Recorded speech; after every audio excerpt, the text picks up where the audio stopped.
Danny Schechter with us, MediaChannel.org, the media dissector.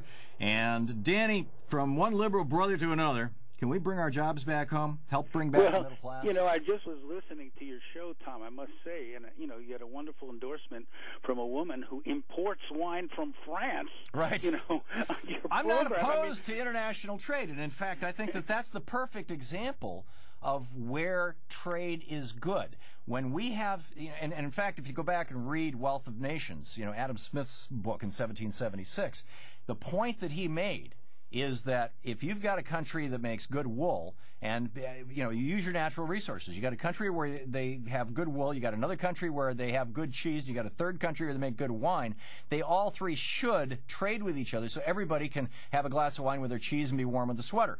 On the other hand, if two of those nations both are making wool, then they both have an obligation to protect their domestic wool industries. Well, you know, we do have an international trade you know, commission, which is regulating, if you will, or overseeing the whole tire import situation. The government, the union has gone, but not with any interest about our workers or our middle class. They're only about the transnational corporation. You're talking about the World Trade Organization? Well, they're actually ruling on behalf of the union in this dispute, and they're saying, you know, the union is right, and well, that's the Obama administration dumping. The Obama administration has to rule on this come September. They will be the final arbiter. The president has to make a determination on this, so we'll see what happens. My only concern is, you know, we do need jobs in America. We need them badly. We need to have investment into local communities. We need, you know, local entrepreneurs and business people and even unions and others getting into business so they can begin to employ people and help sustain our economy. I'm all for that. We need a policy on this, and we need to really fight for this. In fighting for this, I think we need countervailing power against the power, in a way, of Wall Street, which is moving us in the other direction and has already crashed our whole economy. But it's not Wall Street. It's our trade policy, Danny. Well, our trade policies. We did away with tariffs. We did away with defending local industries, which is how, by the way, the Lexus happened. Toyota failed in the 1950s when they tried to come into the U.S. market, and for 20 years the Japanese government subsidized that company. They subsidized the production of the Lexus. They forbade General Motors from selling cars in Japan. To this day, it's very difficult to sell U.S. cars. Right now, if you want to sell a U.S. car in China, it's a 21% import tariff. You want to sell a Chinese car in the United States, it's a 2% import tariff. Here's where we disagree. It's not just trade policy, because General Motors, you know, is a good example of a sort of a suicide machine, you know, where they didn't listen to people in terms of what kind of cars they wanted. They weren't fuel efficient. They were, you know, making the Hummer in the middle of a Actually, people did want those things. That's why they were buying them.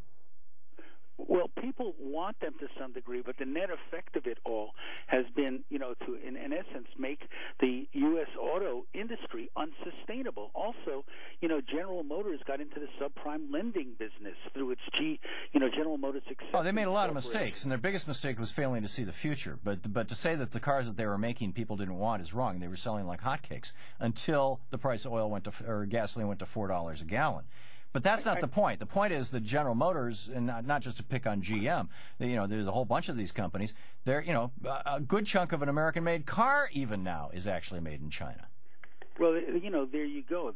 That's because of, you know, the supply and demand, and you know, the fact is labor's cheaper. Without China today, I think we would be in a deep depression, because China has at least bought, you know, our treasuries. They're buying up our debt.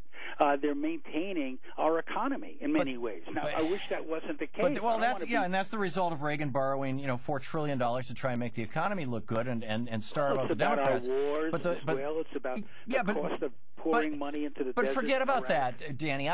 If we were to say to China, if we were to go back to the way it was when Sam Walton ran Walmart and everything in the store was 100% American made, if we simply said, you know, we're not going to bring this stuff into the United States anymore, or or we will, but we're going to slap a 50% tax on it, so it's cheaper. It's just as cheap to make it in the United States. You would have an entrepreneurial explosion in America as companies started reopening textile mills and computer factories. Maybe so, but if you have no money, okay, as many people do not today, they are not going to buy, goods that are going to cost more than what they can get in these imports. They may be subsidized, they may be cheap. Danny, I'll pay 20% more for them. I'll pay 20% more for American-made stuff at Walmart if I've got a job that pays 40% more because I'm working here in the United States building it. Well, which is how it used to be. How do we move backwards to an earlier time? I don't think we do. I think we got to move forward, and I think we have to take into account globalization, the role Wall Street is playing in all this. That's my point. Anyway, okay. We'll have to leave it at that. People, MediaChannel.org, people can read Danny Schechter's work, and, of course, over at Thank you. I appreciate it very much. Good My new book with you, is called Plunder, by the way. Plunder. It's about our economic calamity. Okay, great. Thanks, Danny. Good talking with you. 27 minutes past the hour.